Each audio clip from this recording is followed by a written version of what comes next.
business zonna mu Uganda ziri mu kuggwaawo. Business ziri mu kuggwaawo kuba abantu tebannategeera Amagoba kyeki. Tebannaba kutegeera naye aguddewo edduuka. Sente ezo ziri mu safe ze bayita sales. Tolinaako magoba paka ng'omaze okubala ekyo kyenziramu okukulaga ekiri ku screen kye bayise gross profit. Gross profit olumala gross profit n'olyoka ojja otoolako operational costs. Okitegeera kyegamba gross profit. Gross profit yenevaawa nkakudiramu bw'oba ozereti mu kibiina omanyi buli kibiina tekibulamu bantu bajja leeti. Twasuubudde penny 15 nga buli penny tugisuubula siringi 2 naye ne tutunda omwezi gugenza okuggwako. Omwezi ogw'omunaana gugenza okuggwako nga tutuuze penny 15. Buli penny tugitunda siringi 5. Kati sales tukwata quantity gye tutunze 15,000 times tutunze buli penny sente meka siringi 5 ne tufune 75,000. Tulina okwebuuza buli penny eyo gye tutunze efulumya edduuka twagisuubula sente meka. Buli penny twagisuubula 2 so bwe tuba tutunze 15,000 ebintu byonna bye tutunze twabisuubula siringi 3,000. Bwe tubisuubula 3,000 ffe tulinako sente meka. House of Wealth, Newton Buteraba House of Wealth. Tuli ku plot namba 2 mwezi ekanjocha. Ffe tuli kukuyamba ku lugendo olw'okugenda mu maaso mu kukola mu kugaziya mu kuzaazisa ensimbi n'okuzisigaza.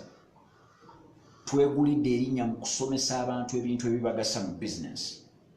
Okitegeera kyegamba teriyo financial consultant kinajja kikunnyonnyola n'okitegeera in the simplest terms. Eno degree number ya accounting ffe tugisomye mu ddakiika 3. Kyova olaga nti bw'obeera otuula mu zino lectures buli Saturday tunaagenda okumala omwezi mulamba ng'olina omwezi gujja kuba gukuwadde diploma mu business. We tunaamalira omwaka ejja kuba degree mu business. Kubanze nsomesa ku university ndi lecturer wa business so nkubuulira kati nkulaze nti nno tukwata cost of goods sold ne tumanya penny zonna abantu ze batuguzeeko omwezi oguwedde zaali za 3,000.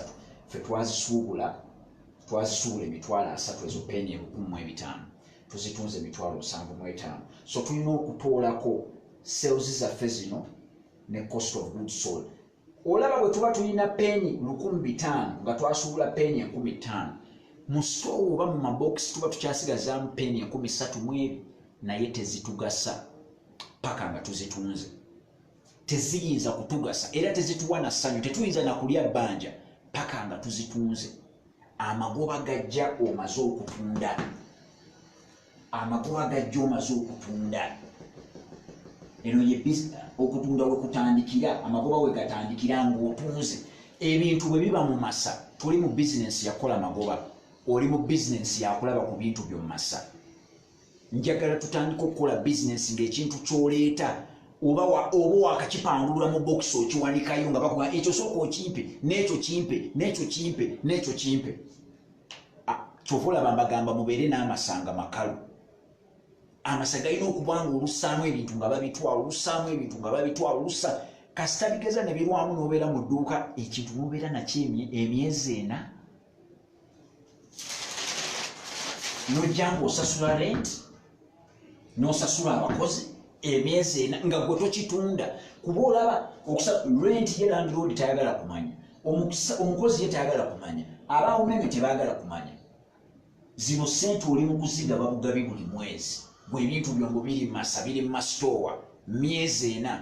What are you saying? So olumala okufuna gross profit ye 45,000 nga tujja tutuulako kye bayita operational costs 15, 10 biki tulina okwewa omusaala wano abannayuganda wano wenjagala okusesira wano.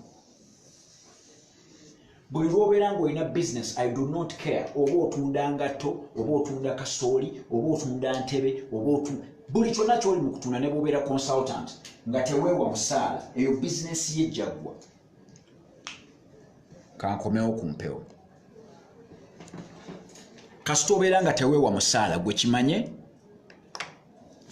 kasita obeera nga teweewa musaala njagala okimanye bizinesi ye egenda kugwa ku lwaki egenda kugwa kuba oli mubbi togeza ne weenyeenya kamala okujjuzaawo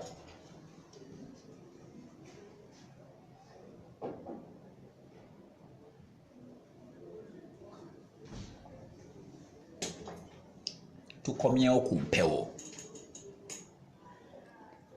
bagamba ki abantu Simon Bogera agamba I've always told people that the problem of Uganda is not money but knowledge sebo onsingidde zino embuzi ezitalina byakola kojja weebale nnyo Michael wangi weebale kusiima njagala okimanye bw'oba olina business sifaayo oba ka mobile money oba osiika chapati naye nga teweewa musaala bizinesi ye egenda kugwa lwa nsonga webba oba nkyo kitegeeza okwebba nti bw'oba weetaaga ssente ng'okwata mu sales bw'oba ng'okwata mu sales bw'oba weetaaga ng'okwata mu seefu tonnaba kubala magoba